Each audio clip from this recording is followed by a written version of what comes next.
Good morning दोस्तों।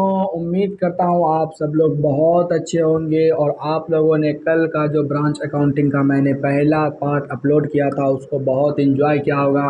तो आइए आज हम लोग पार्ट 2 देखेंगे, जिसमें आज हम लोग ढेर सारा क्वेश्चन भी करने वाले हैं इसी क्लास में, जो कि ICAI के मटेरियल से होगा। और कुछ क्वेश्चन जो है पास्ट ईयर क्वेश्चन से भी मिलेगा, RTP MTP सारा क्वेश्चन आज हम लोग करने वाले हैं, वो भी डेटर मेथड से।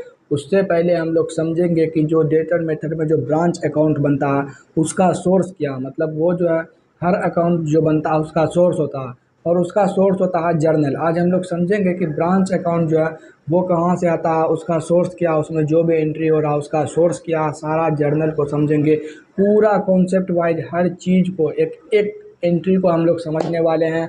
तो आइए शुरू करते हैं आज का सेशन शुरू करने से पहले जो कल मैंने पढ़ाया था उसको एक बार था उसको जल्दी से फटाक से उसका रिवीजन कर देते हैं। तो आइए, कल सबसे पहले हम लोगों ने क्या देखा था, ब्रांच। ब्रांच जो है दो तरह का होता है। ब्रांच जो है वो कितने तरह का होता है, दो तरह का। एक इनलैंड ब्रांच जो हमारा इंडिया में है, दूसरा फॉरेन ब्रांच। अब जो इनलैंड ब्रांच है वो भी दो तरह का, एक हमारा डिपेंडेंट है और दूसरा क्या है, इंडिपेंडेंट। एक हमारा क्या है, डिपेंडेंट, और दूसरा क्या है, इंडिपेंडेंट ब्रांच। दूसरा हमारा है इंडिपेंडेंट ब्रांच। ये इसको पेंसिल से हाईलाइट भी करते चलते हैं। तो दूसरा क्या था हमारा, इंडिपेंडेंट ब्रांच। तो डिपेंडेंट ब्रांच क्या होता है, डिपेंडेंट ब्रांच वो ब्रांच है जो अपना बुक्स ऑफ अकाउंट को मेंटेन करता है, और independent branch sorry independent branch वो ब्रांच है जो अपना बुक्स ऑफ अकाउंट खुद मेंटेन करता है। और डिपेंडेंट ब्रांच वो ब्रांच है जो कि हेड ऑफिस पर डिपेंड है। हेड ऑफिस पर डिपेंड है क्यों, क्योंकि हेड ऑफिस उसका बुक्स ऑफ अकाउंट मेंटेन करता है। यानी कि क्या डिपेंडेंट ब्रांच अपना बुक्स ऑफ अकाउंट मेंटेन नहीं करता, नहीं। डिपेंडेंट ब्रांच अपना बुक्स ऑफ अकाउंट नहीं बनाता है, उसका बुक्स ऑफ अकाउंट बनाने का जिम्मेदारी है हेड ऑफिस का। अब हेड ऑफिस जो है डिपेंडेंट ब्रांच का जब बुक्स ऑफ अकाउंट बनाएगा, तो हेड ऑफिस डिपेंडेंट ब्रांच का जब प्रॉफिट निकालेगा, प्रॉफिट कैलकुलेट करेगा, तो उसको कैलकुलेट करने का तीन तरीका। जब हेड ऑफिस ब्रांच का प्रॉफिट कैलकुलेट कर रहा तो उसको तीन तरीका से कैलकुलेट कर सकता। तो वो तीन तरीका क्या है, तो पहला तरीका सबसे पहले तरीका में आता है डेटर्स मेथड। ठीक, सबसे पहले तरीका में क्या आ रहा हमारा, डेटर्स मेथड। और दूसरे तरीका में आ रहा हमारा स्टॉक एंड डेटर मेथड। और तीसरा तरीका है फाइनल अकाउंट मेथड का। तो सबसे पहले हम लोग क्या देखेंगे, डेटर मेथड, उसके बाद देखेंगे फाइनल अकाउंट मेथड, फिर देखेंगे स्टॉक एंड डेटर मेथड। सबसे इम्पोर्टेंट इसमें होता है डेटर मेथड। ठीक, सबसे इम्पोर्टेंट क्या होता है, डेटर मेथड। अगर ICAI में क्वेश्चन पूछा गया ब्रांच अकाउंट से रिलेटेड और कोई भी मेथड नहीं बोला गया, वैसे तो आप कुछ भी लगा सकते हैं, लेकिन बेस्ट एजम्पशन होता है कि आप डेटर मेथड ही लगाएं। और ये सबसे आसान भी होता है, डेटर मेथड सबसे आसान मेथड होता है। तो आइए देखते हैं, डेटर मेथड में जो है मेन तीन अकाउंट बनता है, branch account, goods sent account और स्टॉक रिजर्व अकाउंट। कौन कौन से तीन अकाउंट बनते हैं, सबसे पहले बनता है ब्रांच अकाउंट, फिर बनता है गुड्स सेंट अकाउंट, फिर बनता है स्टॉक रिजर्व अकाउंट। अच्छा, ये किसके बुक में बनेगा, in the books of head office. क्यों हेड ऑफिस के बुक में क्यों बनेगा, क्योंकि हम बात कर रहे हैं डिपेंडेंट ब्रांच का। डिपेंडेंट ब्रांच अपना बुक्स खुद नहीं बनाता, उसका बुक बनाता है हेड ऑफिस। इसीलिए ये जो है, जो भी ब्रांच अकाउंट है, गुड्स एंड अकाउंट है, स्टॉक रिजर्व अकाउंट है, ये सब कहाँ बनेगा, ये सब बनने वाला है हमारा हेड ऑफिस के बुक में। उसके बाद क्या इन तीनों अकाउंट के अलावा और कोई अकाउंट बन सकता है क्या, हाँ, और कोई भी अकाउंट बन सकता है अगर कोई फिगर मिसिंग हो। जैसे क्लोजिंग, मान लो क्लोजिंग स्टॉक मिसिंग है, या फिर क्लोजिंग डेटर मिसिंग है, या फिर क्लोजिंग कैश बैलेंस मिसिंग है। तो इस सभी को फाइंड करने के लिए जो हम लोग एक एक्स्ट्रा मेमोरेंडम अकाउंट बनाते हैं। मेमोरेंडम मतलब ऐसे रफ अकाउंट बना रहे हैं सिर्फ डेटर को कैलकुलेट करने के लिए या कैश को कैलकुलेट करने के लिए। तो ये हम मेमोरेंडम अकाउंट बना सकते हैं। मेमोरेंडम अकाउंट कब कब बनाना, जब कोई फिगर मिसिंग होगा तब, या फिर अगर ICAI ने बोला कि ठीक है मेमोरेंडम डेटर अकाउंट बना, तो उस वक्त भी हम लोग मेमोरेंडम अकाउंट बना के चलेंगे। एक बात हमेशा ध्यान में रखना, अकाउंटिंग करते वक्त हमेशा हेड ऑफिस और ब्रांच को सेपरेट ट्रीट करना, सिर्फ अकाउंटिंग करते वक्त।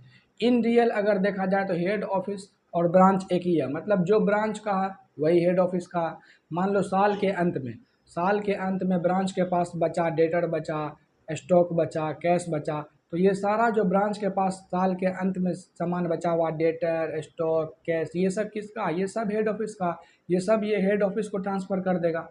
और फिर हेड ऑफिस क्या करेगा, साल के शुरुआत में, साल के शुरुआत में जो भी ब्रांच के पास से लिया था, डेटर, स्टॉक, कैश, ये सारा भेज देगा किसको, ब्रांच को। ये सारा किसको भेज देगा, ब्रांच को। अच्छा, क्या इन रियल ऐसा होता है कि हर साल में, साल के लास्ट में 31 मार्च को जो ये हमारा ब्रांच है वो सब जो है हेड ऑफिस को अपना सामान, गुड्स लोड करके गाड़ी में तब भेजेगा, फिर साल के शुरुआत में 1 अप्रैल को ये सारा सामान वापस से हेड ऑफिस भेजेगा इसको, किसको, ब्रांच को? नहीं, ऐसा इन रियल नहीं होता, लेकिन पेपर पे जो है बस हम दिखाते हैं कि साल के अंत में ये सारा सामान ब्रांच के पास जो भी डेटर है, स्टॉक है, कैश है, ये सारा हम ट्रांसफ़र कर दिए हेड ऑफिस को। और फिर हेड ऑफिस जो है ये सारा साल के शुरुआत में ट्रांसफ़र कर दिया किसको, ब्रांच को। ये जो है सिर्फ हम लोग दिखाते हैं, कहाँ पे दिखाते हैं, अपने सिर्फ बुक्स में दिखाते हैं इसको। तो आइए हम लोग देखते हैं पूरा क्लैरिटी के साथ, एक एक चीज़ को आज हम समझने वाले हैं। तो सबसे पहले आते हैं हम लोग कहाँ पे, डेटर मेथड पे। सबसे पहले हम लोग कहाँ पे आते हैं, डेटर मेथड। डेटर मेथड में कौन कौन सा अकाउंट बनेगा, सबसे पहले बनेगा क्या, ब्रांच अकाउंट। सबसे पहले क्या बनेगा, ब्रांच अकाउंट। अच्छा, इसमें जो भी ब्रांच अकाउंट अभी मैंने यहाँ पे बनाया हूँ, ये सब ब्रांच अकाउंट में क्या क्या आइटम आएंगे यहाँ पे लिखा हुआ है, लेकिन इन सभी का सोर्स क्या है, जर्नल। तो हम लोग जो भी पहला क्वेश्चन करेंगे उसको जर्नल के थ्रू बहुत अच्छे से समझेंगे कि ब्रांच अकाउंट में ये सारा चीज़ ब्रांच अकाउंट में ही क्यों आता है। ये सारा चीज़ हम लोग बहुत ही अच्छे तरीके से समझने वाले हैं। तो ध्यान से समझिएगा, ब्रांच अकाउंट में सबसे पहले यहाँ पे आया ओपनिंग बैलेंस। क्या आया, ओपनिंग बैलेंस।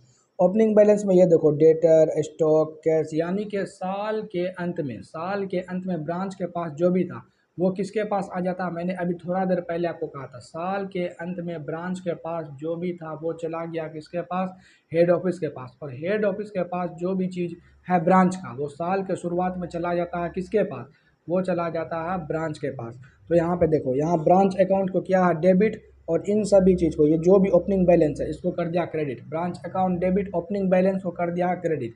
ओपनिंग एसेट जो भी था वो क्रेडिट हो रहा। क्रेडिट होने का मतलब क्या हो रहा, हेड ऑफिस के पास से जा रहा, चूँकि हम हेड ऑफिस के बुक में बना रहे हैं। तो ओपनिंग एसेट अगर क्रेडिट हो रहा मतलब हेड ऑफिस के बुक से निकल रहा तो कहाँ जा रहा, ब्रांच। ब्रांच को हम लोग डेबिट कर रहे हैं, तो ब्रांच के पास जा रहा। जो भी ओपनिंग एसेट निकल रहा वो किसके पास जा रहा, ब्रांच के पास। इसीलिए यहाँ पे ब्रांच अकाउंट में डेबिट किए हैं, और ये जो भी ओपनिंग एसेट है इसको कहाँ भेज दिए हैं, ब्रांच के पास भेज दिए हैं। फिर आता है दूसरा में, goods send to branch. Branch को जो भी गुड्स भेजे हैं वो भी क्या हो जाएगा, डेबिट। तो ब्रांच को अगर गुड्स सेंड करते हैं तो हम लोग एंट्री क्या मारते हैं, गुड्स सेंड टू ब्रांच है। अगर हेड ऑफिस गुड्स भेज रहा ब्रांच को तो उसका एंट्री क्या मारा जाता, उसका एंट्री मारा जाता branch account debit to goods sent. तो वही यहाँ पे एंट्री है, ब्रांच अकाउंट को डेबिट किए थे और इसमें किए हैं गुड्स सेंट अकाउंट को क्रेडिट कर दिए हैं। उसी तरीक़ा से अब ब्रांच ने कुछ पैसा भेजा किसको, सॉरी, हेड ऑफिस ने कुछ पैसा भेजा ब्रांच को खर्चा करने के लिए। तो हेड ऑफिस अपने बुक में क्या एंट्री मारेगा, हेड ऑफिस के पास से पैसा जा रहा तो टू बैंक, और डेबिट किसको करेगा, ब्रांच को। ब्रांच अकाउंट डेबिट, क्योंकि ब्रांच को ही पैसा दे रहा है तो ब्रांच को करेगा डेबिट, और टू बैंक। तो वही यहाँ पे एंट्री मारा हुआ। फिर जो कैश सेंट, अच्छा, अगर इसमें लोड का भी चक्कर आता है, लोड का चक्कर जो हम लोग बाद में समझेंगे, वो क्वेश्चन के साथ बहुत आसानी से समझ में आ जाएगा, उसको आराम आराम से करेंगे। अच्छा, अगर ब्रांच के पास कोई लायबिलिटी है, साल के अंत में कोई लायबिलिटी है, या फिर ब्रांच, या फिर, और वो लायबिलिटी जो है किसको ट्रांसफ़र हो गया था, हेड ऑफिस को। अब क्या लायबिलिटी भी वापस से ट्रांसफ़र होगा ब्रांच को, हाँ, जो भी ओपनिंग बैलेंस है, चाहे वो एसेट हो या लायबिलिटी हो, वो सारा का सारा ट्रांसफ़र होगा किसको, ब्रांच को। साल के शुरुआत में हेड ऑफिस वो सारा ट्रांसफ़र कर देगा ब्रांच को साल के शुरुआत में, और फिर साल के अंत में यानी कि 31 मार्च को ब्रांच के पास जो भी एसेट है, जो भी लायबिलिटी है, वो सारा ट्रांसफ़र हो जाएगा किसको, हेड ऑफिस को। तो जैसे यहाँ पे देखो, ब्रांच के पास जो है साल के अंत में कुछ लायबिलिटी था, वो उसने ट्रांसफ़र कर दिया हेड ऑफिस को। अब साल के शुरुआत में, साल के शुरुआत में जो है हेड ऑफिस जो ये सारा ट्रांसफ़र कर रहा है किसको, ब्रांच को। तो देखो, ब्रांच अकाउंट किया डेबिट, और जो भी लायबिलिटी था वो उसको दे दिया, ठीक। अब ये रिजर्व का बात हम लोग बोले क्वेश्चन के साथ साथ में करेंगे। उसके बाद यहाँ पे देखो, बाय ओपनिंग बैलेंस, ये अब देखो यहाँ पे, इसका अगर जर्नल एंट्री करो, ये वाला जो है इसका जर्नल एंट्री करो, यहाँ पे क्या, ब्रांच अकाउंट को क्या, क्रेडिट टू ब्रांच अकाउंट, और डेबिट क्या सब क्या, डेबिट हमारा क्रेडिटर अकाउंट डेबिट, और स्टैंडिंग एक्सपेंस अकाउंट डेबिट। इस जर्नल को देखो, देख के आसानी से समझ में आ रहा ये जो भी हमारा क्रेडिटर है या फिर आउटस्टैंडिंग एक्सपेंस है, ये सारा ट्रांसफ़र हो रहा है किसको, हम लोग ट्रांसफ़र कर रहे हैं, ब्रांच को ट्रांसफ़र कर रहे हैं, ठीक। उसके बाद यहाँ पे हम लोग देखेंगे by opening stock reserve, reserve का बात हम लोग करेंगे लेकिन अभी नहीं, रिजर्व का बात हम लोग अभी नहीं करेंगे। By goods send to branch, अब मान लो ब्रांच ने, हेड ऑफिस ने कुछ गुड्स सेंड किया था किसको, ब्रांच को, हेड ऑफिस ने कुछ गुड्स किसको सेंड किया था, ब्रांच को सेंड किया था। अब हेड ऑफिस ने जब गुड्स सेंड किया ब्रांच को और ब्रांच ने कुछ गुड्स वापस कर दिया, देखो सेंड किया था जब हेड ऑफिस ने ब्रांच को, तो एंट्री क्या मारे थे, branch account debit to goods sent, branch account debit to goods sent. तो अब वही अगर रिटर्न कर रहा, ब्रांच अगर रिटर्न कर रहा गुड्स को, तो एंट्री क्या होगा, रिवर्स हो जाएगा, एंट्री क्या होगा, रिवर्स हो जाएगा। तो वही है, इस साइड पे रिवर्स हो गया एंट्री। इसको हम लोग जर्नल जब करेंगे तो 100% सारा चीज़ क्लियर हो जाने वाला है। अच्छा, एक बच्चा का डाउट यहाँ पे रह गया क्या, कि सर ये जो है ओपनिंग बैलेंस इस साइड क्यों आया, क्योंकि ये लायबिलिटी का बैलेंस, एसेट का बैलेंस इस साइड आ रहा ओपनिंग बैलेंस, तो लायबिलिटी का ऑब्वियसली है इस साइड आएगा। जर्नल भी करके देख लो तो इसी साइड जो है आ रहा, अभी मैंने जर्नल से भी बताया। तो आई होप ये आपको समझ में आया होगा। अब वही क्लोजिंग बैलेंस, ये सारा जो है किसके पास चला जाएगा, साल के अंत में ये सारा चीज़ जो भी ब्रांच के पास होगा वो हेड ऑफिस के पास चला जाएगा। इसीलिए सारा जितना भी हमारा एसेट वगैरह सबको जो है भेज दे रहे हैं किसको, हेड ऑफिस के पास। आई होप ये वाला अकाउंट आपको समझ में आया होगा। फिर इन दोनों का जो भी रेफरेंस होगा, अगर डेबिट साइड में आ रहा है तो ये प्रॉफिट होगा, क्रेडिट साइड में आ रहा है तो ये क्या होगा, लॉस होगा। आई होप ये आप लोगों को बहुत ही अच्छे से समझ में आ गया होगा, और जब क्वेश्चन करेंगे तो और बहुत अच्छे से ये सारा क्लियर हो जाने वाला है। अब हमने ब्रांच अकाउंट देख लिया, अब गुड्स सेंट में क्या आएगा, गुड्स सेंट को भी हम लोग क्वेश्चन के साथ ही देखेंगे तो वैसे बहुत अच्छे से समझ में आएगा। जैसे यहाँ पे ब्रांच, यहाँ पे देखो जब हमने गुड्स सेंड किया था तो ब्रांच अकाउंट में क्या किया था, इसको डेबिट किया था, branch account debit to goods sent. तो अब अगर गुड्स सेंट अकाउंट बना रहे हैं तो बाय ब्रांच, जो भी गुड्स सेंड किए थे बाय ब्रांच यहाँ पे आ जाएगा। अब मान लो इसमें से कुछ गुड्स रिटर्न हो गया होगा तो टू ब्रांच गुड्स रिटर्न हो गया। अब ये लोड है, लोड का बात भी हम लोग आगे करके चलेंगे। फिर स्टॉक रिजर्व आएगा, फिर मेमोरेंडम डेटर अकाउंट, अगर मान लो कोई मिसिंग फिगर है या फिर आईसीएआई ने पूछ लिया कि चलो मेमोरेंडम डेटर अकाउंट बनाओ, तो उसको कैसे बनाएंगे, तो यहाँ पे मेमोरेंडम डेटर अकाउंट है हमारा। इसमें क्या आएगा, सबसे पहले जो बैलेंस बीडी डेटर का जो ओपनिंग बैलेंस है वो आ जाएगा डेबिट साइड में। अब कोई सेल किए हैं, डेटर को सेल किए हैं, क्रेडिट क्रेडिट में सेल किए हैं किसी को, तो एंट्री क्या होता है, क्रेडिट सेल का एंट्री होता है debtor account debit to sale, debtor को डेबिट करते हैं टू सेल। तो यहाँ पे देखो डेटर अकाउंट डेबिट है, यहाँ पे डेटर अकाउंट डेबिट है। चलो यहाँ पे लिख देता हूँ आराम से और समझ में आएगा, debtor account debit to credit sale. अच्छा, ये जो क्रेडिट क्रेडिट में सेल करेंगे ना, इसमें से मान लो कोई गुड्स रिटर्न कर दिया, अगर क्वेश्चन में लिखा है क्रेडिट सेल हुआ या फिर सेल हुआ, उसमें से गुड्स क्या हुआ, रिटर्न हुआ, अगर जो गुड्स रिटर्न होता है ना उसको हमेशा ये माना जाता है कि वो जो है क्रेडिट सेल वाला गुड्स ही रिटर्न हुआ है। तो यहाँ पे हमेशा इसको नेट करके लिखेंगे, मतलब अगर हमने 10,000 का गुड्स बेचा, ठीक, उधार में बेचा, और फिर उसमें से 3,000 का वापस आ गया, ठीक, 3,000 का वापस आ गया, तो हम लोग क्रेडिट सेल में जब मेमोरेंडम डेटर अकाउंट बना रहे हैं सिर्फ उसी वक्त क्रेडिट सेल में कितना मारेंगे, 7,000 रुपया यहाँ पे अमाउंट लिखेंगे, एंट्री मारेंगे 7,000 का।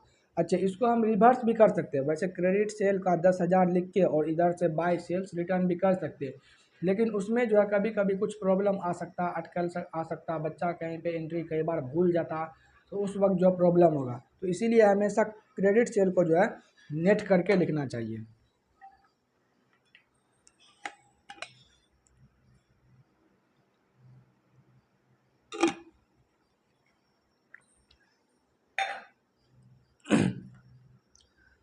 अब कोई डिस्काउंट दे रहे हैं डेटर को, तो डिस्काउंट का एंट्री क्या होता है, ध्यान से समझो। या फिर कोई बैड डेट हो गया तो उसका एंट्री क्या होता है, डिस्काउंट अलाउ कर रहे हैं तो discount account debit to debtor. Bad debt हो गया तो bad debt account debit to debtor, ये हम लोग एंट्री मारते हैं। तो डेटर अकाउंट में ये क्या हो जाएगा, क्रेडिट हो जाएगा, by discount allowed, by debt, bad debt, ये सब क्या हो रहा है, क्रेडिट हो रहा। अब डेटर से पैसा मिला, bank account debit to debtor. अच्छा, जब मेमोरेंडम ब्रांच अकाउंट बना रहे हैं, जब मेमोरेंडम ब्रांच डेटर अकाउंट बना रहे हैं या फिर मेमोरेंडम ब्रांच स्टॉक अकाउंट बना रहे हैं, तो यहाँ पे हमेशा ब्रांच के पॉइंट ऑफ व्यू से सोचना है, हमेशा किसके पॉइंट ऑफ व्यू से सोचना है, ब्रांच के पॉइंट ऑफ व्यू से। अब ब्रांच को कलेक्शन हो रहा है डेटर से, ठीक, ब्रांच ने पैसा कलेक्ट किया डेटर से, ब्रांच अपने बुक में क्या एंट्री मारेगा, हमेशा ब्रांच के पॉइंट ऑफ व्यू से सोचो। जब भी मेमोरेंडम डेटर अकाउंट बना रहे हो या फिर मेमोरेंडम स्टॉक अकाउंट बना रहे हो तो हमेशा ब्रांच के पॉइंट ऑफ व्यू से सोचना चाहिए। तो कलेक्शन होगा डेटर से तो ब्रांच अपने बुक में क्या मारेगा, bank account debit to debtor. तो यहाँ पे देख लो, bank account debit to debtor, collection जो हुआ बैंक से। तो उसी तरीका से आएगा हमारा मेमोरेंडम ब्रांच का स्टॉक अकाउंट है, तो जो बैलेंस बीडी था वो यहाँ पे आ गया सबसे पहले, ठीक। उसके बाद जो गुड्स सेंड किए हैं यहाँ पे आ रहा, हेड ऑफिस ने गुड्स सेंड किया ब्रांच को, ठीक। ब्रांच अपने बुक में क्या एंट्री मारा होगा, goods receive account debit, goods receive debit क्या होगा, और टू हेड ऑफिस अकाउंट। तो गुड्स जो उसके पास आया, जो स्टॉक आया वो यहाँ पे आ गया डेबिट साइड में, टू गुड्स सेंड। फिर यहाँ पे कुछ ब्रांच ने हो सकता कुछ गुड्स रिटर्न कर दिया होगा तो उसका एंट्री यहाँ पे आ जाएगा, by goods send to branch, उसको क्या कर दिया गया, रिटर्न कर दिया ब्रांच के द्वारा। फिर ब्रांच कोई गुड्स सेल कर दिया तो बाय सेल, आईपी पे ये सब रिकॉर्ड होगा आईपी पे। अब ब्रांच के यहाँ कुछ गुड्स मान लो खो गया, चोरी हो गया या फिर शॉर्टेज हो गया। शॉर्टेज मतलब होता कि जो आईपी था, आईपी मतलब हम बोले थे कि 100 का गुड्स है 120 में बेचना, लेकिन ब्रांच ने 115 में ही बेच दिया, यानी कि आईपी से कम है, सेल वैल्यू जो है वो आईपी से कम था। तो उसको उस केस में आता है शॉर्टेज, उसको हम कहेंगे वहाँ पे क्या है, शॉर्टेज। तो शॉर्टेज भी जो है कहाँ पे आएगा, ब्रांच स्टॉक अकाउंट में क्रेडिट साइड पे आएगा। फिर नॉर्मल लॉस हो या एबनॉर्मल लॉस हो वो भी क्रेडिट साइड में आएगा। नॉर्मल लॉस और एबनॉर्मल लॉस में बहुत बच्चा को बहुत कन्फ्यूजन रहता है, इसको भी जब हम आगे जैसे जैसे बढ़ते जाएंगे तो 100% कॉन्सेप्ट वाइज क्लियर होगा, नॉर्मल लॉस और एबनॉर्मल लॉस। इसी तरीका से आ जाएगा हमारा बैलेंस शीट। फिर बनेगा हमारा मेमोरेंडम ब्रांच का कैश अकाउंट, ठीक, जिसमें ब्रांच के पास जो भी ओपनिंग बैलेंस है कैश का वो लिख देंगे। फिर हेड ऑफिस से जो भी रिसीव किया ब्रांच वो लिख देंगे। फिर कोई एक्सपेंस किया, पेटी कैश एक्सपेंस किया ब्रांच वो लिख देंगे। फिर जो बैलेंस सीडी होगा वो सब लिखेंगे। ये जितना भी अकाउंट अभी ऊपर आया, branch account, memorandum debtor account, ये सब का सोर्स जर्नल है। अभी हम लोग क्वेश्चन करने वाले हैं जिससे सारा चीज़ क्लियर हो जाने वाला है, आज सारा डाउट क्लियर हो जाएगा। अच्छा, कुछ इंपॉर्टेंट चीज़, अगर क्वेश्चन साइलेंट है, ठीक, इफ़ क्वेश्चन इज साइलेंट, हमेशा एज्यूम करो क्या, जो सेल है वो क्या, क्रेडिट सेल, सिर्फ बोला सेल हुआ और क्वेश्चन साइलेंट है, ये नहीं बता रहा कैश सेल है या क्रेडिट सेल है, तो उस केस में हम मानेंगे कि ये क्या हमारा क्रेडिट सेल है। दूसरा, रिटर्न जो हुआ सेल का, सेल्स रिटर्न जो है वो क्या, हमेशा क्रेडिट सेल वाला ही रिटर्न होगा, हमेशा ये एज्यूम होगा। फिर एक और एजम्पशन क्या, branch remit all collection immediately after paying expense and liability. Branch ने जो भी चीज़ डेटर से कलेक्ट किया, जो भी अमाउंट डेटर से कलेक्ट किया, वो सारा अमाउंट वो किसको ट्रांसफ़र कर देगा, हेड ऑफिस को। कब करेगा, तुरंत, तुरंत करेगा। जब ब्रांच ने डेटर से कलेक्ट किया पैसा, उसको हेड ऑफिस को तुरंत ट्रांसफ़र कर दिया। फिर डिस्काउंट जो भी एलो हुआ वो क्या है, कैश डिस्काउंट है। ब्रांच ने कोई सामान बेचा, डेटर को उसको डिस्काउंट दिया, तो वो क्या होगा, हमेशा कैश डिस्काउंट ही माना जाएगा। यहाँ जो हमारा डेटर अकाउंट है, यहाँ पे जब हमने डेटर अकाउंट बनाया तो ये जो डिस्काउंट अलाउड हमने लिखा यहाँ पे डिस्काउंट अलाउड, ये कौन सा डिस्काउंट है, ये कैश डिस्काउंट है। अगर ये ट्रेड डिस्काउंट होता तो आप लोगों ने क्लास 12 में ही पढ़ा होगा, फाउंडेशन में भी पढ़ा होगा कि जो ट्रेड डिस्काउंट होता है वो उसका एंट्री नहीं होता। अगर ट्रेड डिस्काउंट होता तो ये डिस्काउंट यहाँ पे नहीं आता। अगर क्वेश्चन साइलेंट है, सिर्फ बोला है डिस्काउंट, तो हम लोग उसको क्या मानेंगे, कैश डिस्काउंट। आई होप आप लोगों को समझ में आ रहा होगा। तो ये क्या था, हमारा कैश डिस्काउंट था। और जो भी एक्सपेंस है ब्रांच का वो पे कर रहा है हेड ऑफिस। और एक एजम्पशन ये भी है कि जितना भी एक्सपेंस है ब्रांच का वो कौन पेड कर रहा है, हेड ऑफिस। लेकिन अगर क्वेश्चन में ये लिखा हुआ कि सारा एक्सपेंस जो है हेड ऑफिस पे कर रहा है, लेकिन पेटी कैश एक्सपेंस जो है वो ब्रांच ही पे करेगा, तो फिर जो पेटी कैश एक्सपेंस है वो ब्रांच ही पे करेगा, हेड ऑफिस पे नहीं करेगा। क्वेश्चन में जो बोला उसको फॉलो करेंगे। तो आइए, आई होप यहाँ तक का आप लोगों को बहुत अच्छे से समझ में आ गया होगा। ये सब थ्योरी पोर्शन था। अब चलते हैं हम लोग क्वेश्चन की तरफ। तो ध्यान से, एकदम ध्यान से, कंसंट्रेशन से बस सुनते जाना, सारा कॉन्सेप्ट अपने आप बिल्डअप हो जाएगा। सो हम लोग बढ़ते अब क्वेश्चन की तरफ। तो ये है हमारा एक प्यारा सा क्वेश्चन, देखते हैं। ये ICAI का क्वेश्चन है, ये ICAI का क्वेश्चन है। इसका हम लोग सबसे पहले जर्नल करेंगे, उसके बाद जो है इसका अकाउंट बनाएंगे। Buckingham brothers Bombay. Buckingham brother कहाँ का? बॉम्बे का। उसका ब्रांच है कहाँ पे? नागपुर में। ब्रांच कहाँ? नागपुर में। उसने गुड्स भेजा।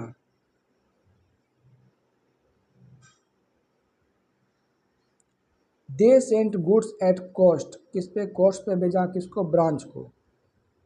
तो बार बार भाई आ जा रहा हूँ यार।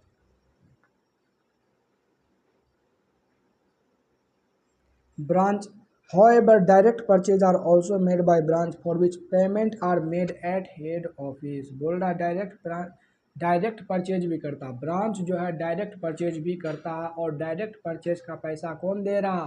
हेड ऑफिस दे रहा। हेड ऑफिस से उसको डायरेक्ट परचेज का पैसा मिल रहा है। तो अब all the daily collections are transferred from branch to head office. Branch जो भी कलेक्ट कर रहा डेली, मान लो कैश सेल कर रहा होगा या फिर डेटर से कलेक्ट हो रहा होगा, वो सारा पैसा इमीडिएटली ट्रांसफ़र कर देता है। किसको? हेड ऑफिस को ट्रांसफ़र कर देता है। From the following prepare Nagpur branch account in the books of head office by debtors method. बोल रहा डेटर मेथड के थ्रू आप क्या बनाइए? ब्रांच अकाउंट बनाइए in the books of head office. और ये जो है उसका कुछ फिगर दिया हुआ है यहाँ पे, कुछ ये ट्रायल बैलेंस है, उसमें कुछ फिगर दिया हुआ। सबसे पहले दिया ओपनिंग बैलेंस, देखो इम्परसेंट कैश, सैंड्री डेटर, स्टॉक जो ट्रांसफ़र किया हेड ऑफिस से, फिर direct purchase, cash cell, credit sale, फिर डायरेक्ट परचेज किया है कौन? ब्रांच। तो डायरेक्ट परचेज ब्रांच कर रहा, लेकिन पेमेंट कौन करेगा? Head office. हम लोग सबसे पहले इसका करेंगे जर्नल। जर्नल क्वेश्चन में नहीं पूछा गया, लेकिन कॉन्सेप्ट क्लियर करना है तो सबसे पहले जर्नल समझना पड़ेगा। क्योंकि जो हमारा ब्रांच अकाउंट बना रहे हैं या फिर कोई भी डेटर अकाउंट बना रहे हैं, उस सभी का सोर्स ही जर्नल है। अगर हमको सोर्स पता रहेगा तो हमारा बेसिक जो है फाउंडेशन ही मजबूत रहेगा, तो आराम से अकाउंट जो है, जो भी अकाउंट पूछेगा बन जाएगा। कोई भी अटकल आएगा बीच में अकाउंट बनाते वक्त कि ये एंट्री कहाँ जाएगा, तो एकदम झट से दिमाग में जर्नल एंट्री सोचेंगे तो हमको तुरंत समझ में आ जाएगा कि ये वाला बैलेंस कौन से अकाउंट में जाएगा। तो चलिए अब इसको जो हम लोग शुरू करते हैं। अच्छा, दो चीज़, डेटर मिसिंग है, इम्परसेंट कैश मिसिंग है। यहाँ पे अगर हम लोग जर्नल करेंगे तो हमको तो वैसे ही पता चल जाएगा डेटर और इम्परसेंट केस का क्लोजिंग बैलेंस क्या है। लेकिन अगर जर्नल नहीं करते हैं तो उस केस में भी हम वैसे भी बना के देखेंगे कि मेमोरेंडम डेटर अकाउंट बनेगा, फिर इम्परसेंट कैश जो है इसका भी मेमोरेंडम अकाउंट बनेगा। तो आइए अब हम लोग इस क्वेश्चन को शुरू करते हैं। सबसे पहले अब हम लोग करेंगे ना इसका जर्नल।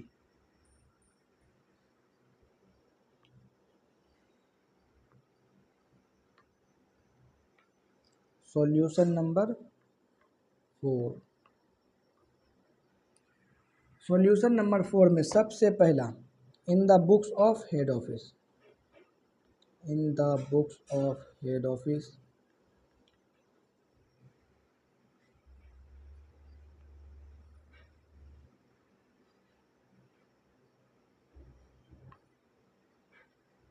हम लोग क्या मारेंगे? जर्नल। देखो मैंने पहले ही बताया, पहले क्लास में ही बताया था एक गोल्डन रूल जिसको दिमाग से निकलने ही नहीं देना अकाउंटिंग करते वक्त। हेड ऑफिस अलग है, ब्रांच अलग है।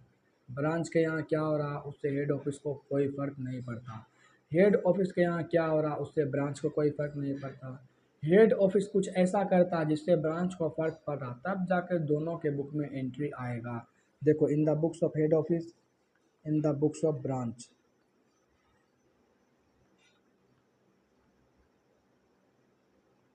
दोनों के बुक में हम देखते हैं क्या जर्नल एंट्री होगा। एकदम ध्यान से देखना। सबसे पहला ओपनिंग बैलेंस। ओपनिंग बैलेंस का जर्नल एंट्री होगा क्या? बिल्कुल होगा। ओपनिंग बैलेंस का क्या मतलब होता है? ओपनिंग बैलेंस का ये मतलब हुआ कि साल के शुरुआत में, अच्छा सबसे पहले उसको समझो क्लोजिंग बैलेंस को। क्लोजिंग बैलेंस अगर ब्रांच के यहाँ क्लोजिंग बैलेंस, इसका मतलब क्या हुआ? ब्रांच के बुक में क्लोजिंग बैलेंस दिख रहा, ब्रांच अकाउंट में क्लोजिंग बैलेंस दिख रहा, इसका मतलब ये सारा चीज़ जो भी बैलेंस है, डेटर, स्टॉक, कैश, ये सारा किसको जा रहा? ये जा रहा हेड ऑफिस को। और फिर ब्रांच में ओपनिंग बैलेंस है, इसका मतलब है कि ये जो भी बैलेंस है ये जा रहा ब्रांच को। इसका जर्नल एंट्री करेंगे तुरंत समझ में आ जाएगा। जैसे यहाँ पे ओपनिंग बैलेंस में हमारे पास क्या क्या है? सबसे पहले इम्परसेंट केस है, सन्ड्री डेटर है, stock transferred from head office है, और स्टॉक है डायरेक्ट परचेज। तो ये सारा हमारे पास से जा रहा है, हेड ऑफिस के पास से जा रहा है। तो हेड ऑफिस अपने बुक में क्या एंट्री मारेगा? देखो, टू स्टॉक डायरेक्ट परचेज वाला जा रहा, डायरेक्ट परचेज टू स्टॉक, क्योंकि हेड ऑफिस के बुक से जा रहा, एसेट एसेट निकल रहा हेड ऑफिस के बुक से, तो क्या होगा, क्रेडिट होगा। To stock transfer from head office, उसके बाद टू डेटर्स, ओपनिंग बैलेंस जो है जा रहा ब्रांच को, to in percent cash, amount लिख देते हैं यहाँ पे, इन परसेंट कैश 2000, डेटर 25,000, फिर हेड ऑफिस से ट्रांसफ़र हुआ 24 और वो है 16। इन percent cash 2000, debtor 25,000, transfer from head office कितना, 16 था या 25, ट्रांसफ़र फ्रॉम हेड ऑफिस 24,000 और ये है 16,000, 24,000 और डायरेक्ट परचेज कितना क्या, 16,000। और यहाँ पे ब्रांच अकाउंट को कर देंगे डेबिट, क्योंकि ये सारा चीज़ कहाँ चला गया, ब्रांच के पास चला गया। जितना भी एसेट था हमारे पास साल के शुरुआत में, ये सारा हमने कहाँ ट्रांसफ़र कर दिया, ब्रांच को ट्रांसफ़र कर दिया। तो इसको हम लोग ऐड करते हैं,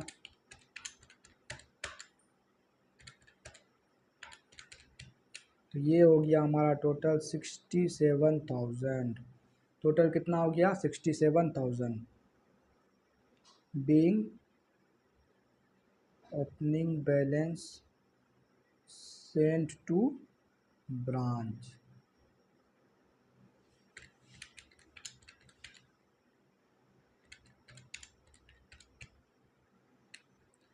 आई होप ये वाला एंट्री आप लोग को समझ में आ गया होगा ओपनिंग बैलेंस का। अब आते हैं अगला एंट्री की ओर, लाइन बाय लाइन करके देखते हैं। जो एंट्री जहां जाने वाला होगा, हेड ऑफिस में जाने वाला होगा तो हेड ऑफिस में डाल देंगे, ब्रांच में जाने वाला होगा तो ब्रांच में डाल देंगे।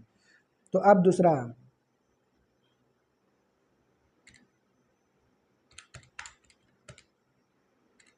इसको एक बार और ऐड करके देख लेते हैं, कोई गलती नहीं होना चाहिए। ठीक, दूसरा क्या बोल रहा, कैश सेल 45,000 और क्रेडिट सेल 1,30,000। ब्रांच, ध्यान दो, सेल कौन कर रहा है, ब्रांच सेल कर रहा।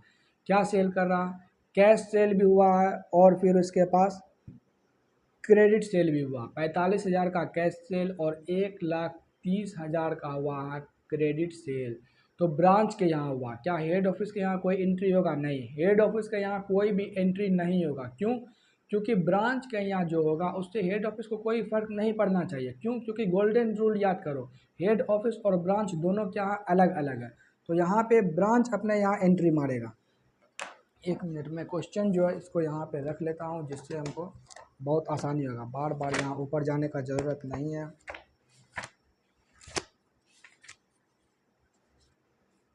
ये अपना बुक है और इससे हम लोग क्वेश्चन देखते रहेंगे और तुरंत आसानी से करते रहेंगे। उसके बाद क्या था हमारा, सेल। ब्रांच ने किया था सेल। ब्रांच जब सेल करेगा तो अपने यहाँ एंट्री क्या मारेगा, सेल का। ध्यान दो, तो कुछ कैश में सेल किया तो बैंक अकाउंट डेबिट, बैंक या कैश कुछ भी लिख सकते हो, उससे फ़र्क नहीं पड़ता। कैश में कितना सेल किया, 45,000, ठीक। क्रेडिट में सेल कितना किया, 1,30,000। तो क्रेडिट में जो सेल करेगा डेटर अकाउंट को डेबिट करेगा, 1,30,000 to sales 1,75,000 being goods sold.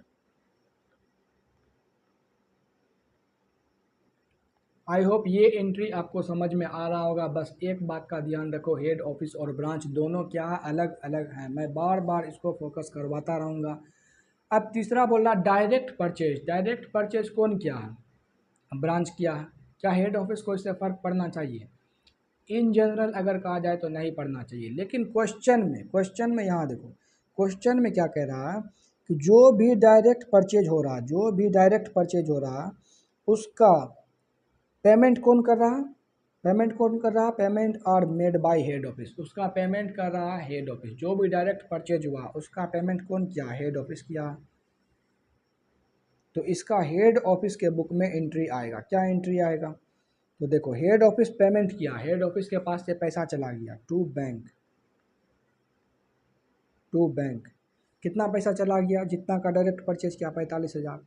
क्या हेड ऑफिस के पास गुड्स आया क्या? नहीं, गुड्स तो ब्रांच के पास आया था, तो और हम पैसा भेजे वहीं, तो to branch account, branch account को कर देंगे debit 45,000।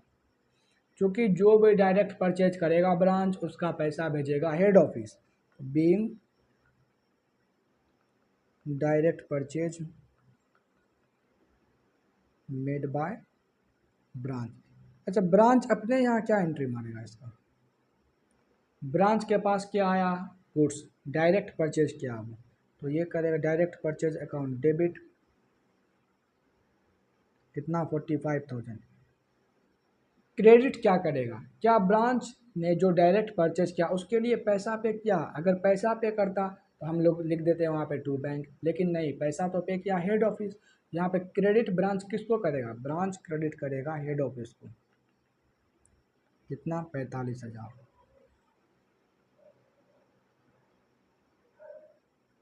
Being direct purchase made, direct purchase जो किया गया उसका पेमेंट कौन किया? Head office. समझो एक तरीका से कि हेड ऑफिस ने उधार ही दिया 45,000 ब्रांच को। अगर देखा जाए ये हेड ऑफिस को क्रेडिट कर रहा, तो क्रेडिट क्या किया जाता है? लायबिलिटी को, लायबिलिटी क्रेडिट होता है।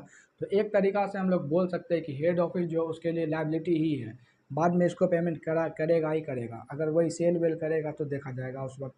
तो इसका मेन जो है ये बेसिक सा कॉन्सेप्ट, आई होप आप लोगों को समझ में आ रहा होगा। उसके बाद है हमारा रिटर्न फ्रॉम कस्टमर।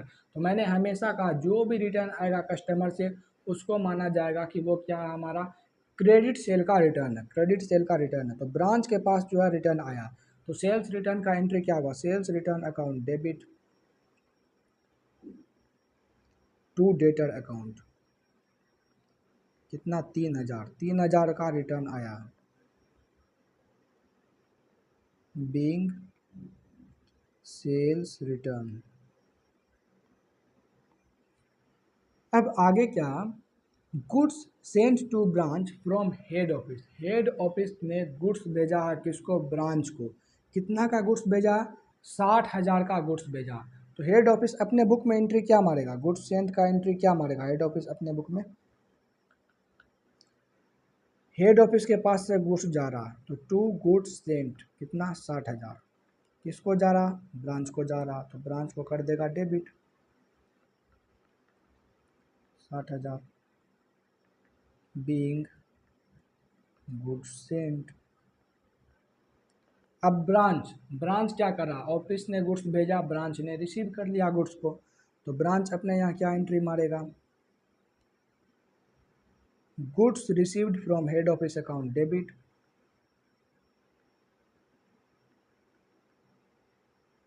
और क्रेडिट किसको करेगा? हेड ऑफिस को ही ये करेगा क्रेडिट, क्योंकि यहीं से इसको क्या मिला है? गुड्स। ये एंट्री मैंने पहले वाले क्लास में भी, पार्ट 1 वाले क्लास में भी आप लोगों को बताया हूँ।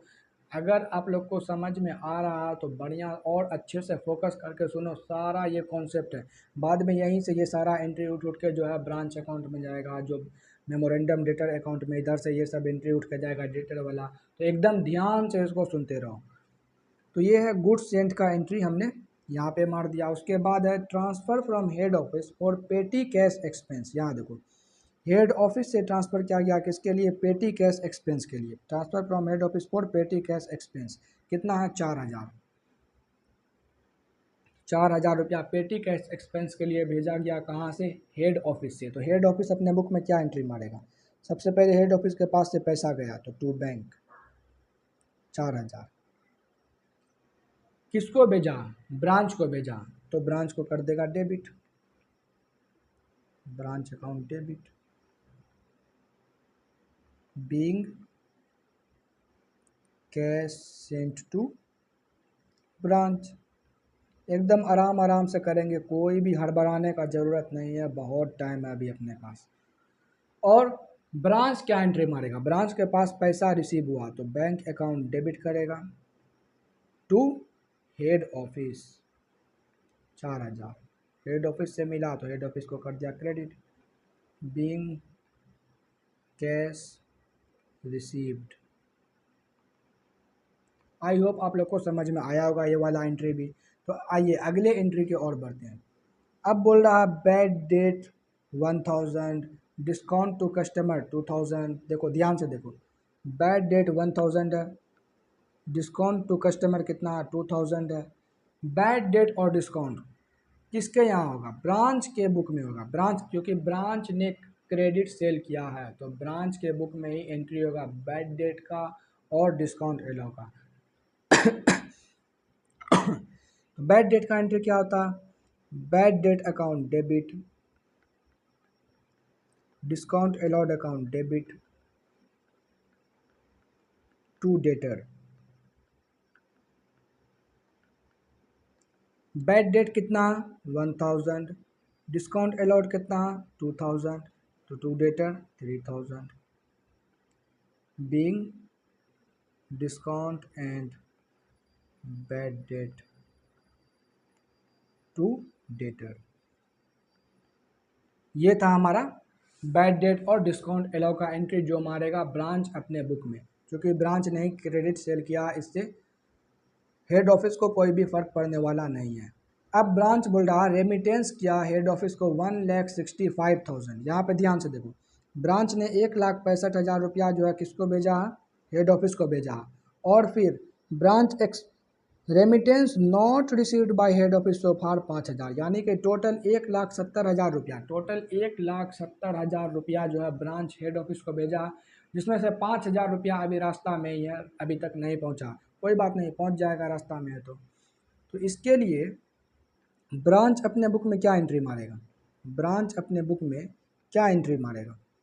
ब्रांच जो है पैसा भेजा, किसको भेजा? हेड ऑफिस को भेजा। ब्रांच के पास से पैसा जा रहा तो टू बैंक कितना भेजा? टोटल 1,70,000, जिसमें से 1,65,000 पहुँच गया, 5,000 पहुँच जाएगा, ऐसा नहीं है खो जाएगा, पहुँच ही जाएगा 1,70,000। अच्छा, कोई बच्चा बोला खो गया, तो खो गया तो वो नहीं देखना, बेस्ट अजम्पशन यही होता है कि वो इन ट्रांजिट है, वो पहुँच जाएगा।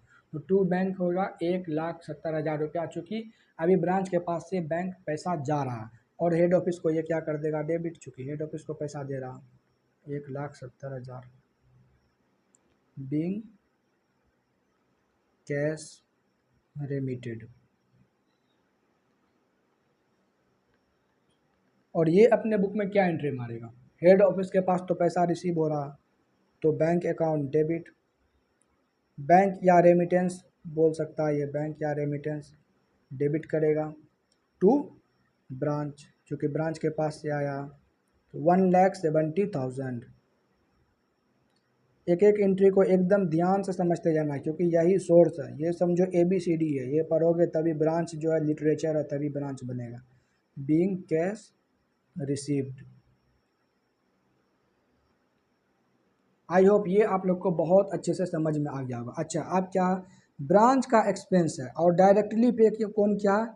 Head office. ब्रांच का एक्सपेंस डायरेक्टली पे किया है कौन? Head office. कितना? 30,000। ब्रांच का एक्सपेंस 30,000 डायरेक्टली हेड ऑफिस ने पे किया है। तो आओ देखते हैं इसका एंट्री क्या बनेगा।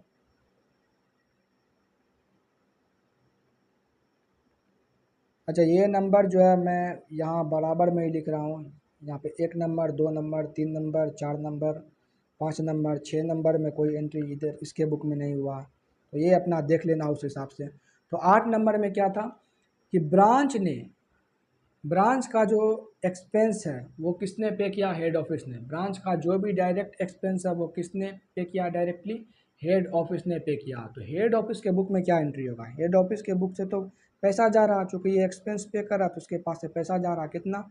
30,000। डेबिट किसको कर देगा? ब्रांच को, क्योंकि ब्रांच का एक्सपेंस ये पे कर रहा। ये एक्सपेंस किसका? ब्रांच का। देखो, अगर हेड ऑफिस अपना एक्सपेंस पे करता तो ना expense account debit to bank करता। ये तो अभी पे ही कर रहा है किसका? ब्रांच का। तो ब्रांच को डेबिट कर रहा और चूंकि पैसा इसके पास से जा रहा तो बैंक को क्रेडिट कर रहा। तो यह being expense of branch paid by H head office. अच्छा, ब्रांच अपने बुक में क्या एंट्री मारेगा? क्या ब्रांच अपने बुक में कोई एंट्री मारेगा? तो बिल्कुल मारेगा। ब्रांच का एक्सपेंस पे हो रहा, ब्रांच का एक्सपेंस पे हो रहा, तो ब्रांच अपने बुक में क्या एंट्री मारेगा, एक्सपेंस अकाउंट डेबिट 30,000। क्या ब्रांच अपने जेब से पे कर रहा है? नहीं, अगर अपने पास से पे करता तो टू बैंक क्रेडिट करता, लेकिन इसका पे कौन किया है, हेड ऑफिस ने इसका एक्सपेंस पे किया, तो हेड ऑफिस को ये कर देगा credit, being expense paid by head office. ठीक, अब आ गया हमारा ये सारा एंट्री लाइन बाय लाइन। देखो कॉन्सेप्ट वाइज चलेंगे तो पूरा line by line her cheese clear होता जाएगा और गड़बड़ी भी नहीं होगा। अब यहाँ पे हमने देख लिया डायरेक्ट एक्सपेंस तक आ गए थे, अब आ गया हमारा क्लोजिंग बैलेंस। क्लोजिंग बैलेंस आ गया, क्लोजिंग बैलेंस में वही स्टॉक में direct purchase, transfer from HO, debtor, in percent cash वगैरह। तो चलो उसको भी देखते हैं। अच्छा, और यहाँ पे देखो उसके बाद हमारा पेटी कैश का एक्सपेंस भी, ब्रांच ने पेटी कैश एक्सपेंस किया कितना, 4,000। 4,000 का ब्रांच का क्या है, पेटी कैश एक्सपेंस। चलो ब्रांच के बुक में एंट्री मार देते हैं। अच्छा, ये पेटी कैश एक्सपेंस कुछ नहीं लिखा हुआ, क्या मानेंगे, हम लोग मानेंगे कि इसको ब्रांच ने पे किया। क्यों, क्योंकि यहाँ देखो ब्रांच को जो है पेटी कैश एक्सपेंस पे करने के लिए ऑलरेडी यहाँ पे देखो ट्रांसफ़र किया गया था हेड ऑफिस से, 4,000 रुपया ऑलरेडी ट्रांसफ़र किया गया था पेटी कैश एक्सपेंस के लिए। तो अब जो है वो पेटी कैश एक्सपेंस को कौन पे कर रहा है, ब्रांच पे कर रहा है। तो इसका एंट्री मारेगा ब्रांच क्या, पेटी कैश एक्सपेंस अकाउंट डेबिट 3,000।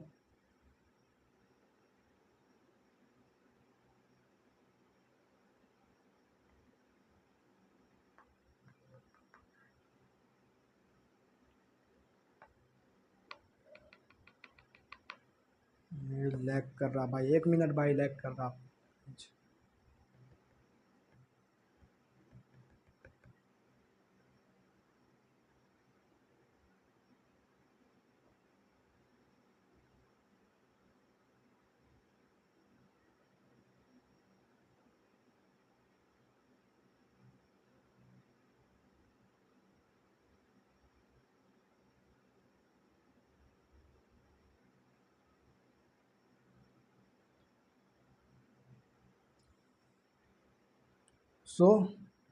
चलिए अब हम लोग देखते हैं पेटी कैश एक्सपेंस जो ये ब्रांच पे कर रहा, तो ब्रांच अपने बुक में क्या एंट्री मारेगा, पेटी कैश एक्सपेंस अकाउंट डेबिट कितना, 3,000 रुपया, और टू बैंक।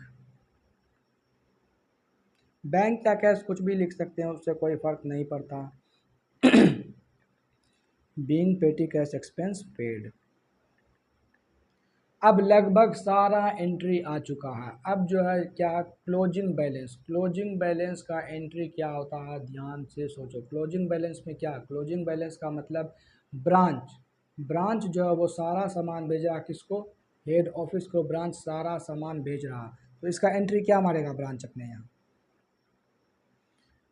ब्रांच अपने यहाँ एंट्री मारेगा, ध्यान से सुनो। ब्रांच के यहाँ से सारा सामान जा रहा, क्या क्या जा रहा, टू स्टॉक जा रहा है जो कि डायरेक्ट परचेज किया था। टू स्टॉक कौन सा वाला, जो ट्रांसफ़र किया गया था हेड ऑफिस से वो वाला। ठीक, ये भी जा रहा, डेटर जा रहा, कैश जा रहा, इम्परसेंट कैश जा रहा है। ये सारा चीज़ अब ब्रांच के पास से जा रहा, साल के अंत में किसके पास जा रहा है, हेड ऑफिस के पास जा रहा है। Head office account debit to ये सारा चीज़। अब देखो इम्परसेंट कैश वगैरह मिसिंग है, डेटर मिसिंग है, इसका फिगर हम कैलकुलेट कर लेंगे। डायरेक्ट परचेज 10,000 और ये है 15,000। इसका क्लोजिंग बैलेंस देखो, 10,000 जो है डायरेक्ट परचेज और इसका 15,000। चलो यहाँ लिख देते हैं 10,000 डायरेक्ट परचेज और हेड ऑफिस से ट्रांसफ़र किया गया था 15,000। डेटर का बैलेंस आराम से एकदम ध्यान से कैलकुलेट करना। डेटर का बैलेंस देखो यहाँ, सबसे पहले हमारे पास ओपनिंग डेटर कितना, 25,000। कैलकुलेटर पे लिख लो 25,000। अब यहाँ हमारे पास डेटर कितना का आ गया, और ब्रांच के पास देखो 1,30,000 का डेटर, प्लस करो। अब यहाँ पे सेल्स रिटर्न हुआ 3,000 का, डेटर क्रेडिट हो गया 3,000, तो माइनस करो 3,000। ठीक, अब यहाँ गुड्स रिसीव्ड बैंक अब क्या और कहीं डेटर है? हाँ, यहाँ पे डेटर 3000 से माइनस हो रहा है। क्या और कहीं डेटर है? अच्छा, दिख नहीं रहा, लेकिन एक हिडन चीज़ है जो अभी तक यहाँ पे डिस्कस नहीं किया गया कि क्रेडिट में तो हम सेल किए, क्या हमको डेटर से पैसा मिला भी है? तो उसका ध्यान से सुनो, डेटर से पैसा मिला है कैसे पता चला? हमने क्रेडिट सेल कितने का किया? क्रेडिट सेल कितने का किया? क्रेडिट सेल किया 1,30,000 का, जिसमें से 3,000 का जो है वापस सामान आ गया। तो टोटल सेल क्रेडिट कितना हुआ? 1,27,000 का। ठीक, 3,000 का सेल्स रिटर्न था, तो ये कितना आया हमारा? 1,27,000। 3,000 का रिटर्न था तो 1,27,000। अब एकदम ध्यान से सुनो, remittance to head office, remittance जो हेड ऑफिस को कितना किए थे रेमिटेंस? 1,70,000। ध्यान से यहाँ नीचे देखो लिख रहे हैं 1,70,000 रेमिटेंस किए थे। इस रेमिटेंस में ध्यान से, इस रेमिटेंस में कैश सेल कितना था? इस रेमिटेंस में कैश सेल था हमारा 45,000। ठीक, 45,000 का कैश सेल था। इसका मतलब बाकी का जो पैसा 1,25,000, ये 1,25,000 पक्का डेटर से कलेक्ट किए होंगे, तभी तो भेजे हैं ना ब्रांच हेड ऑफिस को। क्रेडिट सेल किए 1,30,000 का, 3,000 रुपया उसमें से क्या था हमारा?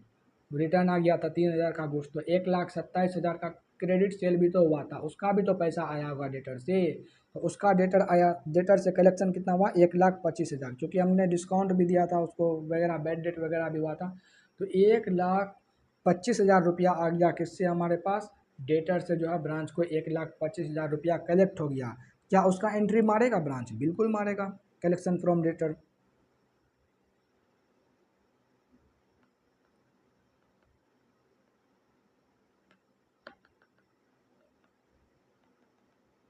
क्या एंट्री मारेगा? कलेक्शन फ्रॉम डेटर का अगर एंट्री मारना हुआ तो वो एंट्री मारेगा अपने यहाँ। चलो यहाँ पे मैं मार देता हूँ वैसे, देखो इसको नीचे करके,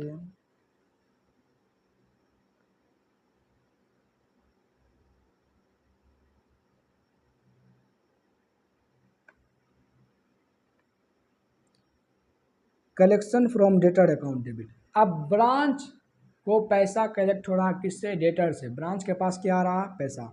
देखो bank account debit to debtor,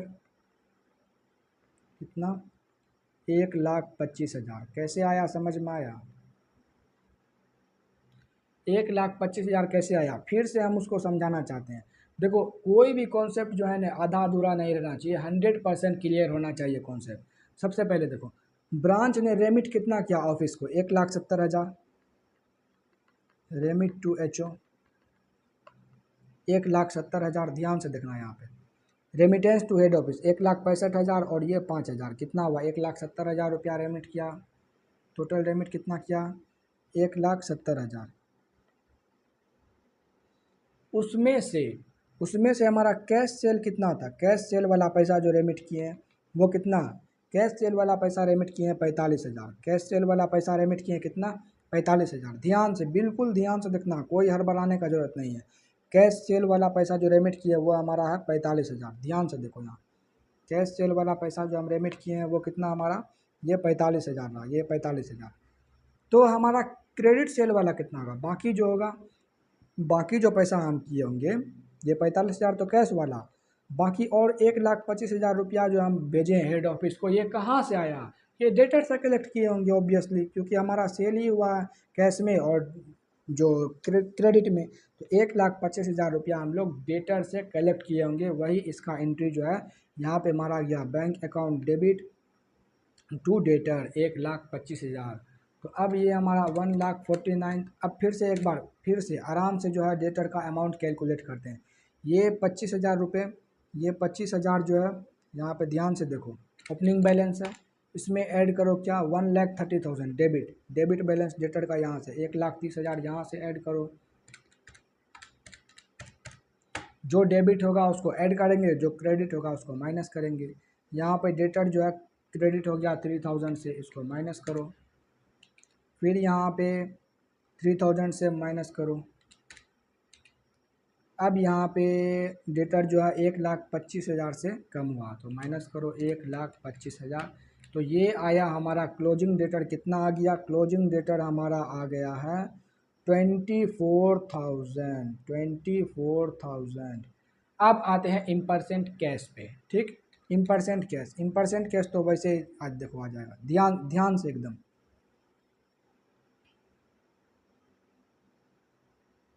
in percent cash opening balance कितना हमारे पास इन परसेंट कैश का, 25,000 रुपये।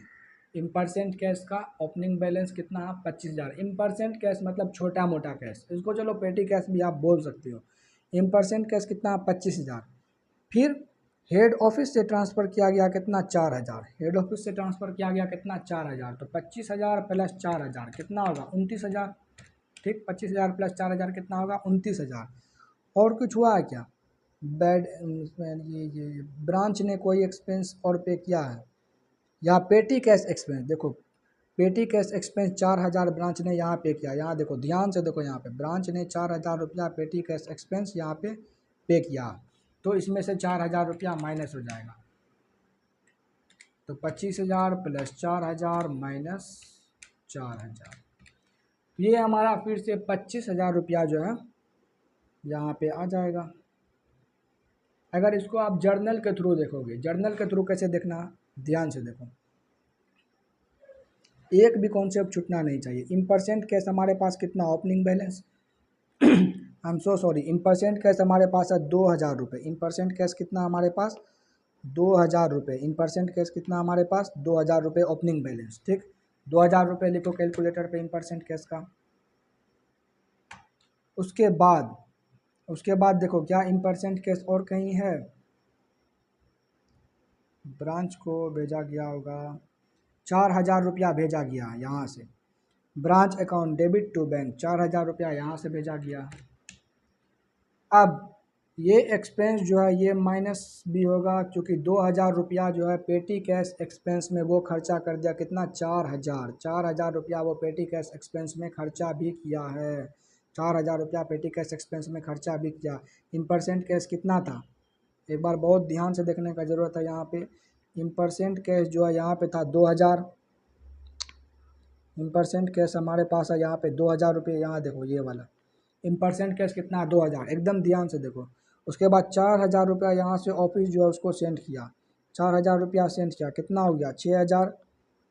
अब फिर उसने यहाँ पे देखो, यहाँ यहाँ इस कोने में यहाँ पे 4,000 जो है, 4,000 रुपया क्या हुआ, माइनस 4,000 रुपया चूँकि एक्सपेंस कर दिया, तो 4,000 माइनस कर देंगे। तो यहाँ कितना बचा, 2,000 रुपया अभी हमारे पास क्लोजिंग बैलेंस बचा, किसका, इन परसेंट कैश का 2,000 रुपया क्लोजिंग बैलेंस बचा है। तो यहाँ पे देखो 2,000 रुपया क्लोजिंग बैलेंस का लिखते हैं हम लोग। ये था जर्नल एंट्री, जिसको बहुत ही ध्यान से करना, एकदम ध्यान से, क्योंकि यही ABCD है, ये बेसिक है।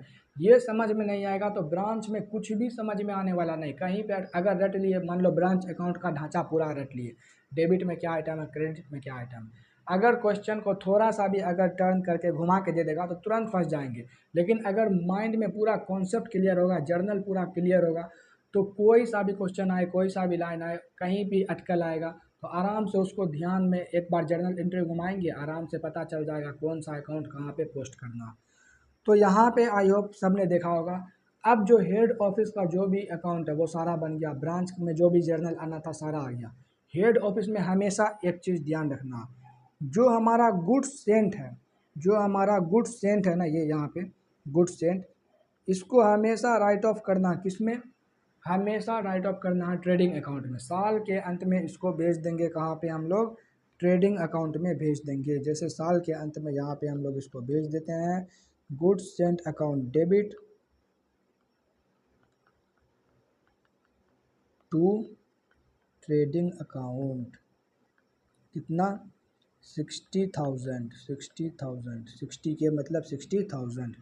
तो ये था हमारा जर्नल। अब देखो यहीं जर्नल से हम लोग पोस्ट करते जाएंगे कहाँ पे, ब्रांच अकाउंट में, और देखो आराम से जो ब्रांच अकाउंट बन जाएगा। देखो लेजर आप लोगों ने देखा होगा, तो अब ब्रांच अकाउंट का हम लेजर बना देते हैं। तो यहाँ पे देखो जस्ट हम लोग लेजर बनाने वाले ब्रांच अकाउंट का।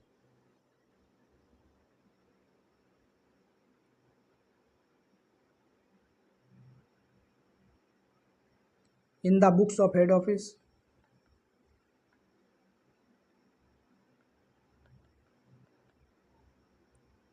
ब्रांच अकाउंट, कहाँ का ब्रांच है? नागपुर का। तो यहाँ पे लिख देंगे नागपुर।